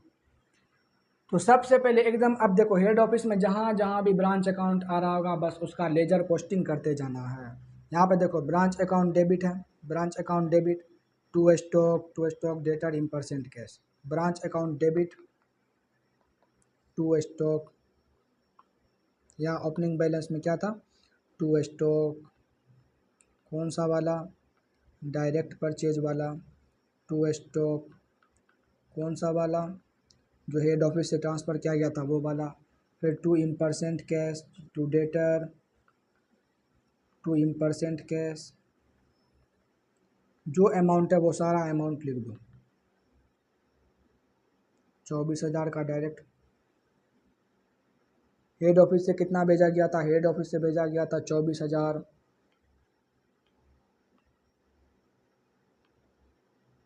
डायरेक्ट परचेज कितना था? 16,000। अब डेटर कितना है? सन्ड्री डेटर है 25,000। इन परसेंट कैश कितना है? 2,000। बस कुछ नहीं, सिर्फ और सिर्फ लेजर पोस्टिंग करते जाना, सिर्फ और सिर्फ लेजर पोस्टिंग हमने किया इसका, बस लेजर पोस्टिंग कर दिए। फिर देखो यहाँ branch account debit to bank 45,000, to bank. Direct purchase के लिए भेजा था कितना? 45,000। सिर्फ लेजर पोस्टिंग, कुछ नहीं करना, सिर्फ और सिर्फ लेजर पोस्टिंग करना है बस। अब यहाँ देखो ये वाला हो गया, इसका लेजर पोस्टिंग हो गया, इसका लेजर पोस्टिंग हो गया। अब देखो यहाँ ब्रांच अकाउंट गुड्स सेंड किया कितना? 60,000 का। Branch account debit to goods send 60,000, to goods send. Branch account debit to goods send था कितना? 60,000। सिर्फ लेजर पोस्टिंग करना और कुछ नहीं करना, बस लेजर पोस्टिंग। ये इसका 60,000 हो गया। फिर और ब्रांच अकाउंट डेबिट फिर हुआ 4,000 से। Branch account debit 4,000 to bank. Branch को एक्सपेंस के लिए भेजे पैसा कितना? 4,000। क्या सारा पोस्टिंग हो गया? एक बार फिर से देख लेते हैं बहुत अच्छे से। ये वाला पोस्टिंग हो गया है, उसके बाद ये पोस्टिंग भी हो गया है, उसके बाद ये पोस्टिंग भी हो गया है, ये पोस्टिंग भी हो गया है। अब ये वाला posting bank account debit to branch, यानी कि रेमिटेंस जो ब्रांच ने जो पैसा भेजा था हेड ऑफिस को, तो उसके लिए ब्रांच हेड ऑफिस ने क्या एंट्री मारा था? हेड ऑफिस के पास आया था तो bank account debit to branch. तो ब्रांच को क्रेडिट साइड में लिख देंगे बाय रेमिटेंस 1,70,000 बाय। सिर्फ और सिर्फ लेजर पोस्टिंग, आराम से देखिए। जर्नल जिसका क्लियर हो गया होगा उसको इसमें कोई भी दिक्कत आने वाला नहीं है। आई एम 100% श्योर, जिसका जर्नल क्लियर है उसको कोई भी, बस देखो ना सिर्फ लेजर पोस्टिंग कर रहे और कुछ हो ही नहीं रहा, सिर्फ लेजर पोस्टिंग हो रहा। अब फिर से यहाँ एक और जगह ब्रांच आ रहा हमारा, branch account debit to bank. Expense pay किया डायरेक्टली हेड ऑफिस तो उसके लिए एंट्री मारा था branch account debit to bank, to bank. सिर्फ लेजर पोस्टिंग और कुछ नहीं। डायरेक्ट एक्सपेंस के लिए जो पे किया था हेड ऑफिस 30,000 वो भेज दिए। और कुछ बचा क्या? नहीं, बस अब हो गया, अब और कुछ नहीं है। ठीक, अब इस साइड आ जाओ। हेड ऑफिस के बुक में और कुछ है क्या? और कुछ है in the books of head office. हम किसके बुक में बना रहे हैं? हेड ऑफिस के बुक में। ये सारा चीज़ पोस्टिंग कर दिए साल के अंत में बाय बैलेंस CD।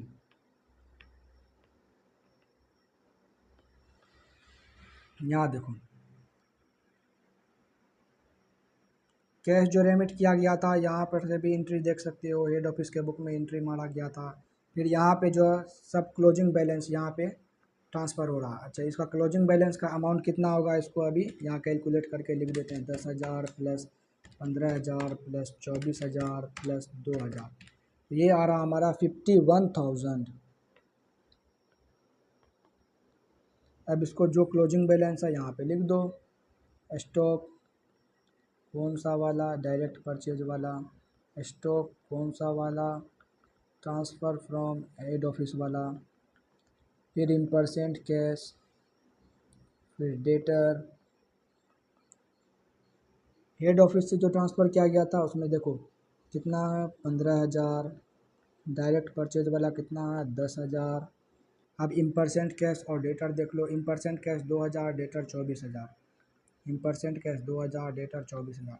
सिर्फ और सिर्फ हम क्या किए हैं, पोस्टिंग करते जा रहे हैं और कुछ भी नहीं करना है, सिर्फ और सिर्फ पोस्टिंग करते जाना है। यहाँ पे हमने क्लोजिंग बैलेंस भी लिख दिया, ओपनिंग बैलेंस भी लिख दिया, सारा चीज़ जो भी लिखने का था सारा हमने लिख दिया है। अब बस कुछ नहीं, अब इसको देख लो क्या आता है। अगर इस साइड में आएगा तो to net profit, balancing figure अगर इस साइड में आ रहा तो टू नेट प्रॉफिट, अगर इस साइड में आएगा तो टू नेट लॉस, इस साइड में आएगा तो नेट लॉस होगा। देखते हैं कैलकुलेट करके, 1,70,000 plus 10,000 plus 15,000 plus 2,000 plus 24,000 minus करो, 16 माइनस 24 माइनस 25 माइनस 2 माइनस 45। तुम लोग भी बाय करो कैलकुलेटर पे, ये सिली मिस्टेक हम हो सकता है, कैलकुलेशन में सिली मिस्टेक हो जाए। 4,000 माइनस 30,000, तो इसका आंसर कितना आ रहा हमारे पास, 15,000। इसका आंसर कितना आ रहा, बैलेंसिंग फिगर 15,000। तो ये आंसर हमारा नेट प्रॉफिट आ गया कितना, 15,000 रुपया। कुछ नहीं, सिर्फ और सिर्फ लेजर पोस्टिंग था। अगर अगली बार से हम फिर जर्नल नहीं करेंगे, क्योंकि एग्ज़ाम में जनरली जर्नल नहीं पूछता, वो सिर्फ पूछेगा क्या कि ब्रांच अकाउंट बना दो, अगर डेटर का फिगर मिसिंग है तो डेटर का मेमोरेंडम अकाउंट बना दो। लेकिन जर्नल जानना क्यों ज़रूरी था, क्योंकि इसका बेस ही जर्नल है। जिसको जर्नल समझ में नहीं आएगा वो कहीं भी जाके अगला क्वेश्चन में अटक सकता है, इसीलिए जर्नल जानना बहुत ज़रूरी है, बहुत ज़रूरी है जर्नल समझना। जर्नल को समझ लीजिएगा अगर एक बार, तो कहीं भी आगे जाके अटकिएगा नहीं। लेकिन वही है, जर्नल ही नहीं आ रहा तो आगे कोई भी क्वेश्चन घुमा के दे देगा, बस वहाँ अटक जाओगे। अगर जर्नल समझ में आ रहा, कोई भी क्वेश्चन घुमा के देगा तो उसमें आपको अटकल आएगा भी, तो आप झट से दिमाग में एक बार उसका जर्नल एंट्री सोचोगे और तुरंत उसका पोस्टिंग कर दोगे। तो आई होप ये आपको समझ में आया होगा। अच्छा चलो मान लो यहाँ पे हम लोग जर्नल नहीं बना, जर्नल बनाए तो हम लोग को डेटर का अकाउंट या फिर इन परसेंट कैश का अकाउंट पता चल गया। अगर जर्नल नहीं बनाते तो अगर मेमोरेंडम डेटर अकाउंट बनाते तो कैसे बनता वो, देखो जैसे ब्रांच अकाउंट बना दिए, यहाँ पे हम लोग बनाते हैं मेमोरेंडम डेटर अकाउंट। सो अब हम लोग जो है एक बार बना के देखते हैं memorandum debtor account. Memorandum debtor account, अब किसके पॉइंट ऑफ व्यू से सोचना, ब्रांच के पॉइंट ऑफ व्यू से, यानी कि ब्रांच के पास जो भी डेटर का जर्नल मारा होगा वही जर्नल हम उठा के इसमें पोस्ट कर देंगे। जर्नल एंट्री से ही सारा चीज़ इसमें आएगा, एक बात हमेशा ध्यान में रखना। फिर आएगा इन परसेंट कैश अकाउंट, ये सब हम क्या बना रहे हैं, मेमोरेंडम इन percent cash account. Opening balance क्या था, टू बैलेंस सीडी कर देते हैं 2,000। डेटर का टू बैलेंस सीडी कितना है, यह है 25,000। कुछ नहीं, अब बस यहाँ से पोस्टिंग कर दो।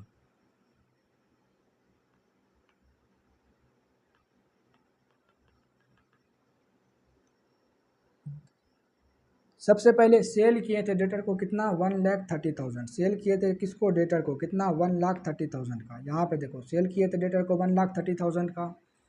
यहाँ पे टू क्रेडिट सेल, एंट्री क्या मारे थे, ध्यान से देखो, एंट्री देखो ध्यान से एकदम, debtor account debit to sales, credit जो किए थे डेटर को किए debit to sales, debtor account debit to sales, यहाँ पे एकदम ध्यान से देखना। तो यहाँ पे देख लो, एंट्री पोस्ट कर दो बस, टू क्रेडिट सेल 1,30,000। इसमें से मैंने पहले भी कहा हमेशा जो सेल्स रिटर्न है उसको यहीं पे माइनस कर दो, यहीं पे उसको माइनस करना, और कुछ सोचना ही नहीं है। इस साइड भी कर सकते हैं, क्रेडिट साइड में यहाँ पे 1,30,000 लिख के क्रेडिट साइड में अगर 3,000 लिखते हैं तो वैसे भी हमारा सही ही होगा। लेकिन क्या कभी कभी जब दिमाग से निकल जाता है या फिर हड़बड़ी में भूल जाएंगे, तो उससे बेहतर है कि यहीं पे नेट करके लिखो, क्रेडिट सेल को हमेशा क्या करो, नेट करके लिखो, ये आसानी होगा। चलो यहाँ पे लिख दिए, डेटर जहाँ जहाँ आएगा वहाँ पे बस देखते जाओ, नज़र कराते जाओ। यहाँ पे डेटर आया था उसको हमने देख लिया, फिर और डेटर यहाँ पे देखो, sales return account debit to debtor 3,000। क्या इसको फिर से लिखने का ज़रूरत है, नहीं, क्यों, क्योंकि हमने ऑलरेडी नेट कर दिया। 1,30,000 का क्रेडिट सेल किए थे और 3,000 का रिटर्न आया था, तो 1,27,000 डायरेक्ट वहाँ पे लिख दिए। अब और कुछ डेटर और कहीं आ रहा, debtor debtor debtor debtor debtor यहाँ पे, bad debt account debit, discount allowed debit to debtor, यानी कि डेटर को आप क्रेडिट करना बाय बैड डेट,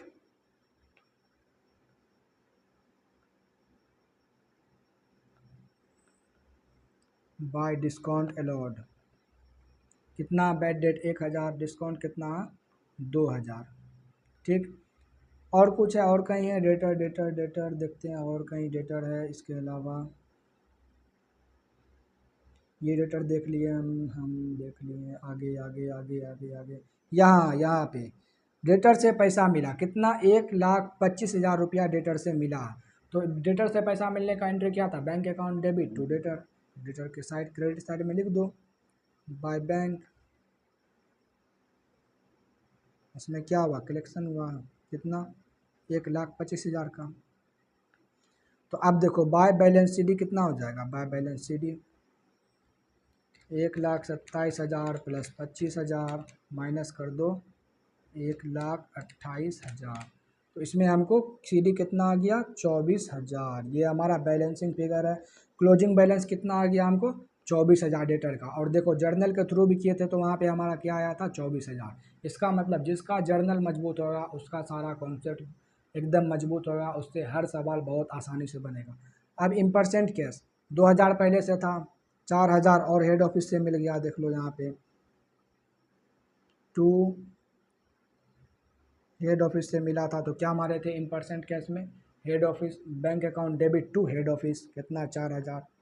फिर एक्सपेंस किए थे, यहाँ देखो ध्यान से देखो, सब जर्नल है, सब जर्नल का खेल है।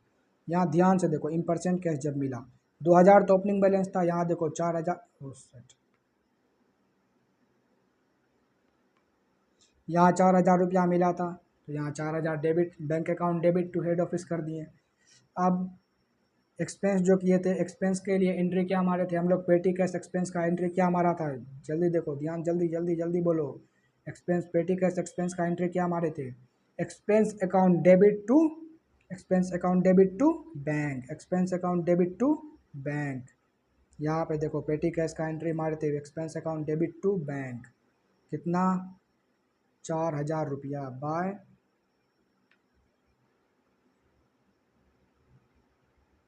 एक्सपेंस कितना है 4,000। अरे यार ध्यान से देखो ना, जर्नल एंट्री क्या होगा, पेटी कैश एक्सपेंस ब्रांच ने किया, उसका एंट्री क्या होगा, उसका एंट्री क्या होगा, एक्सपेंस अकाउंट डेबिट, एक्सपेंस का था उसको पे कर रहा टू बैंक। तो अब जो बैंक अकाउंट में ये चला जाएगा एक्सपेंस जो क्या उसको वो क्या जाएगा क्रेडिट। तो बैंक अकाउंट में बस क्रेडिट कर दिया, ऊपर में होगा कहीं ना कहीं जर्नल में मारा हुआ, ध्यान से देख लो। नहीं होगा तो मार देना एंट्री, और क्या, expense account debit to bank. अब इसका बैलेंस सी डी कितना आएगा, by balance C D 2,000, balancing figure यहाँ देखो है 2,000। जिसका जर्नल सही उसका कॉन्सेप्ट सही, उसका सारा सवाल बनेगा। ये सारा क्या था, जर्नल ही तो था। ये आप इसी का फॉर्मेट जो है लिख देंगे, अगली बार से सिर्फ फॉर्मेट के हिसाब से ही चलेंगे। ये जर्नल बस पूरा बेस को मजबूत करने के लिए बताया। अब इसके अलावा जितना भी आगे क्वेश्चन है, अभी हम लोग ढेर, अभी से सिर्फ और सिर्फ हम लोग क्वेश्चन ही करेंगे अगला 2-3 पार्ट में, ताकि पूरा कॉन्सेप्ट क्रिस्टल क्लियर हो जाए, एकदम क्रिस्टल क्लियर। जो भी क्वेश्चन जो है हार्ड हार्ड क्वेश्चन होगा, जैसे आईसीएआई में किसी को लगेगा ये क्वेश्चन हार्ड है, वो सारा क्वेश्चन हम लोग डिस्कस करेंगे आईसीएआई के मैथ का, उसके बाद RTP MTP previous year question सारा हम लोग जो है कवर करेंगे। बस आप ध्यान से देखो, कोई भी क्वेरी हो, कोई भी क्वेरी अगर रह जाए तो कमेंट करो, कमेंट में मैं ज़रूर उसको नेक्स्ट क्लास में एड्रेस कर दूंगा। आई होप आप लोग को सारा कॉन्सेप्ट क्लियर हुआ होगा। अगर वीडियो पसंद आया तो ज़रूर अपने दोस्तों में शेयर करो, लाइक करो, सब्सक्राइब करो। So thank you for watching the video.